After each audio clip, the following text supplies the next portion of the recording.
Alors la première thématique que j'ai abordée cette année avec mes sixièmes années, c'est de travailler par arbre de connaissances. L'arbre de connaissances, en fait, la philosophie qui se cache derrière, c'est que tous ensemble, on sait plein de choses. Chacun d'entre nous, on sait des choses, mais si on mutualise tous les savoirs, tous les savoir-faire, en fait, on sait plein de choses dans un groupe. Et puis, ça se matérialise sous cette forme. Donc on a un arbre qui est grand, qui est conséquent, qui prend quasiment tout un mur dans la classe, et puis sur lequel sont affichées des feuilles qui représentent des brevets. Et donc chaque brevet correspond à un apprentissage, à un savoir-faire. Certains de ces brevets ont été développés par moi-même, l'enseignant, mais l'intérêt de cette démarche, c'est aussi que les enfants puissent eux-mêmes développer des brevets sur la base de leurs forces, leurs intérêts, leurs passions, et puis de les proposer ensuite aux autres enfants qui puissent entrer dans un processus d'apprentissage, s'entraîner, et puis au final, aller passer un petit test, un examen pour valider le brevet de tel et tel camarade, et puis qu'ensuite on puisse avancer comme ça et que toute la communauté de la classe monte en compétences. L'idée aussi derrière, c'est que ça puisse valoriser certains enfants qui, dans un contexte scolaire, dans une forme scolaire, peut-être ont plus de peine à s'exprimer, à trouver des choses qui les intéressent, ou peut-être c'est plus compliqué pour eux. Et donc dans un cas de figure d'un arbre de connaissances comme ça, eh bien, ces enfants-là, ils peuvent tout d'un coup apporter quelque chose dont ils sont fiers, et puis se sentir valorisés parce que les autres enfants de la classe, ils ne le connaissent pas. Alors le fait de travailler par arbre de connaissances, c'est pertinent dans mon contexte de classe parce que ça fait déjà une année scolaire entière qu'on travaille les compétences sociales.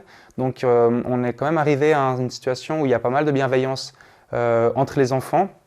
Et puis au moment d'aller se présenter devant un camarade, une camarade, mes élèves, ils n'ont pas peur de se mettre dans une situation où ils savent pas, où ils vont peut-être faire des erreurs. Donc on a déjà bien progressé dans cette démarche-là. On a aussi travaillé précédemment dans les séquences sur les garçons et les filles, essayer de mélanger un petit peu ces deux groupes qui étaient très scindés en début de cinquième. Donc le fait de travailler comme ça en arbre de connaissances, forcément certains garçons de la classe vont aller passer des brevets des filles, etc. Donc on a déjà une base qui est solide. Cette séquence, elle permet de développer un climat de classe positif parce que en fait, on arrive à valoriser les élèves. On valorise les élèves dans leur singularité. Donc déjà, ça peut les mettre dans une situation de fierté et une situation active aussi, parce que finalement, c'est eux qui proposent un brevet, donc ils sont obligés d'aller chercher un peu au fond d'eux, mais qu'est-ce qui fait de moi ce que je suis, dans quoi est-ce que je suis bon? Et toute cette démarche, elle est hyper intéressante pour l'enfant. Donc ça permet aussi de travailler sur la diversité. En fait, on est dans un groupe complètement hétérogène et puis c'est un système qui valorise cette hétérogénéité. Donc en fait, on peut très bien faire un exposé sur le renard arctique ou bien sur les grades de la police vaudoise ou bien en passant par tisser un Scooby-Doo correctement. Ça nous sort un petit peu de la forme scolaire où on est tout le temps dans l'intellect et puis on peut aussi passer des choses qui passent par le corps. Il y a des brevets qui ont été développés par certains de mes élèves à la gym, comment tirer correctement un penalty, etc. Donc c'est des choses qui sont intéressantes, qui valorisent les enfants et puis qui les ouvrent un peu à l'altérité, c'est-à-dire à la diversité, c'est-à-dire que voilà, ils se rendent compte que tel et tel élève qui vient de France, elle compte différemment et puis on peut peut-être s'y intéresser, et puis indirectement on fait des maths parce que 96, en fait il faut faire 4 fois 20 plus 16 pour arriver à 96. Donc voilà, c'est très porteur de plein d'apprentissages. Et puis ça travaille cette bienveillance qui est commune dans ma classe, sur laquelle on avait déjà travaillé. Et puis ça travaille aussi sur la diversité. Une autre chose qui est importante avec l'arbre de connaissances qu'on peut voir ici par rapport à notre climat de classe, c'est quelque chose que je n'avais pas anticipé, c'est que les enfants ont été très fiers de l'objet, de l'arbre. Et puis en fait, c'était un arbre qu'on a mis quand même une journée à produire, qui est symbole de cette diversité dans la classe, parce qu'en fait, c'est une mosaïque avec des bouts d'arbres qui ont volontairement été faits dans une continuité, mais avec des teintes de vert, de bleu, de brun volontairement différentes. Et puis j'ai découvert en discutant avec mes élèves en fin d'année qu'en fait, ils étaient très fiers d'avoir cet arbre et d'avoir fait cet arbre. Et j'avais déjà vécu ça dans les années scolaires précédentes quand on faisait des grandes fresques collaboratives où tous ensemble on arrive à un résultat. eh bien, c'est vraiment porteur. Et puis, je pense que ça renforce ce sentiment d'appartenance à la classe et puis de fierté d'appartenir à cette classe.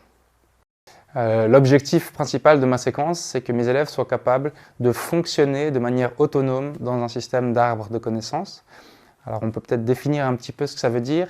Ça veut dire que déjà, on travaille sur l'autonomie. Est-ce qu'ils sont capables d'aller eux-mêmes sur l'arbre, chercher les brevets? Ah, celui-là, je ne l'ai pas encore fait. Ça fait référence à quel apprentissage? Où est-ce que je peux trouver les ressources pour m'entraîner? Vers qui je dois aller pour après attester de la réussite de ce brevet? Donc, voilà, d'être autonome là-dedans, c'était important. Et puis, en fait, ça, c'était le résultat final. Mais dans le processus, il y a des objectifs qui sont autant importants à mes yeux. C'était que chaque élève puisse produire un brevet. Et ça, c'est fondamental parce que pour acquérir l'adhésion de toute la classe et puis qu'ils se sentent fiers, chacun se sente fier de cet arbre et puis d'évoluer là-dedans, il faut qu'ils aient pu produire un brevet. Donc, j'ai demandé à ce que chaque élève soit capable de créer un brevet. Et pour créer un brevet, il faut pouvoir attester des critères qui attestent de la réussite du brevet. Donc, ce n'était pas simple pour eux de dire, voilà, il faut reconnaître 20 marques de voitures sur la base des logos. Pour y arriver, voilà quel est le matériel qu'il faut utiliser pour s'entraîner. Puis au final, dans le test, il y aura 20 questions. Sur ces 20 questions, combien j'autorise d'erreurs, etc. Donc, ils ont dû réussir à définir des critères d'atteinte des objectifs. Et ça, chacun est arrivé à ce résultat. Et puis finalement, un autre sous-objectif de ma séquence, c'était qu'au final, chaque élève puisse valider 6 brevets de l'arbre pour montrer aussi que en fait, cet arbre, il est porteur et puis que ça fait avancer tout le groupe.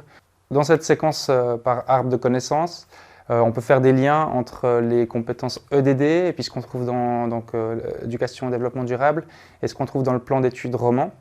Il y a déjà la notion d'évoluer dans des groupes hétérogènes qu'on trouve dans les compétences EDD. Et puis dans le plan d'études roman, on parle de collaboration et de prise en compte de l'autre. Donc en fait, là, on est vraiment dans la même ligne. Et puis, je veux dire, un arbre de connaissances, c'est une sorte de matérialisation de l'hétérogénéité. Donc en travaillant comme ça, non seulement on prend conscience de l'hétérogénéité, on prend conscience du groupe, on prend conscience du fait qu'on a tous des forces et puis qu'ensemble, si on collabore et si on s'unit, on est plus fort. Mais en plus, on le voit. Donc ce n'est pas qu'une prise de conscience, c'est vraiment, ça rend visible cette hétérogénéité et puis c'est vraiment porteur dans cette optique-là. Il y a une autre compétence, c'est développer un sens d'appartenance au monde qu'on peut aussi voir ici. On est une feuille parmi plein d'autres sur cet arbre. Et puis en fait, l'arbre, c'est le monde, ou l'arbre, c'est la société. Et elle est plus riche pour chaque feuille qu'on y rajoute. Donc en fait, soi-même, on est capable aussi d'apporter quelque chose. Ça peut être particulièrement porteur pour des élèves plus en retrait, plus timides, qui ont moins peut-être des compétences pour être proactifs dans la vie scolaire. C'est aussi, en fait, leur feuille, elle a tout autant d'importance que la feuille du voisin. Et puis s'ils ont mis plus de temps à la développer, etc., c'est pas grave. Et puis voilà, le sens d'appartenance au groupe et puis l'importance de chaque élément du groupe, c'est quelque chose qu'on retrouve aussi dans cette séquence et puis dans les compétences EDD. Alors les objectifs disciplinaires travaillés dans cette séquence, en fait, ils sont difficiles à énumérer tellement chaque brevet peut être rattaché à une compétence du plan d'études. Ce qui est sûr, c'est qu'en créant l'arbre, on a fait des arts visuels et on a travaillé aussi voilà, les compétences transversales, donc la collaboration, etc. Donc on a déjà, en tout cas de base, avant même de commencer à évoluer dans ce système, on a déjà travaillé dans les arts visuels. Ensuite, chaque brevet est lié à une compétence ou un savoir-faire ou un savoir disciplinaire. Donc c'est difficile d'énumérer. En fait, c'est infini parce que à tout moment, je peux rajouter un brevet, une feuille sur l'arbre de connaissances. À tout moment, un élève peut rajouter quelque chose. Un élève qui parle allemand peut enregistrer sa voix et proposer un brevet d'arriver à compter jusqu'à 100 et puis travailler sur une manière d'entraîner tout ça. Donc on peut tout toucher avec un arbre de connaissances.